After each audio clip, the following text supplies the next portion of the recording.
Hi అండి, welcome back to crazy Sravyasri vlogs. Today special grape juice అండి. చాలా టేస్టీగా హెల్తీగా 2 నిమిషాల్లో చేసుకోవచ్చు. లేట్ చేయకుండా ప్రాసెస్ చూద్దాం. ముందుగా ఒక 1/2 kg గ్రేప్స్ తీసుకుని శుభ్రంగా వాష్ చేసుకుని ఒక బౌల్లోకి తీసుకున్నానండి. ఇప్పుడు ఇవి మిక్సీ గిన్నెలోకి వేసుకుని ఇప్పుడు 4 టేబుల్ స్పూన్ షుగర్, ఒక 1/2 గ్లాస్ కోల్డ్ వాటర్ వేసుకుని మిక్సీ పట్టుకోవాలండి. ఈ విధంగా మిక్సీ పట్టుకున్నాక ఇప్పుడు ఒక గిన్నె తీసుకుని ఇప్పుడు వడకెట్టుకుని డొక్కు ఒకటి తీసుకుని ఈ విధంగా జ్యూస్ని వడకెట్టుకోవాలండి.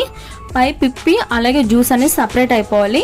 ఈ విధంగా స్పూన్తో కలుపుకుంటూ వడకెట్టుకోండి. మనకి పిప్ అనేది తక్కువగా వేస్ట్ అవుతుంది, జ్యూస్ అనేది మరింత ఎక్కువగా వస్తుందండి. ఇప్పుడు ఈ 2 సపరేట్ చేసేసుకున్నాక ఇప్పుడు పిప్పిని బయట పడేసుకోండి. ఇప్పుడు ఒకసారి జ్యూస్ని ఈ విధంగా గరిటతో కలుపుకొని పక్కా పెట్టుకోండి. ఇప్పుడు 2 గ్లాసులు తీసుకుని ఇందులో కొంచెం ఐస్ క్యూబ్స్ వేసుకొని ఈ గ్రేప్ జ్యూస్ని సర్వ్ చేసుకోండి. అంతేనండి, ఎంతో టేస్టీ అయిన గ్రేప్ జ్యూస్ రెడీ. మీకు కనుక ఫుల్ ప్రాసెస్ కావాలంటే వీడియో కింద లింక్ ఇస్తానండి. దీంతో పాటు ఆరెంజ్ జ్యూస్ కూడా ఉంది, వెళ్ళి చూడండి. Thank you for watching.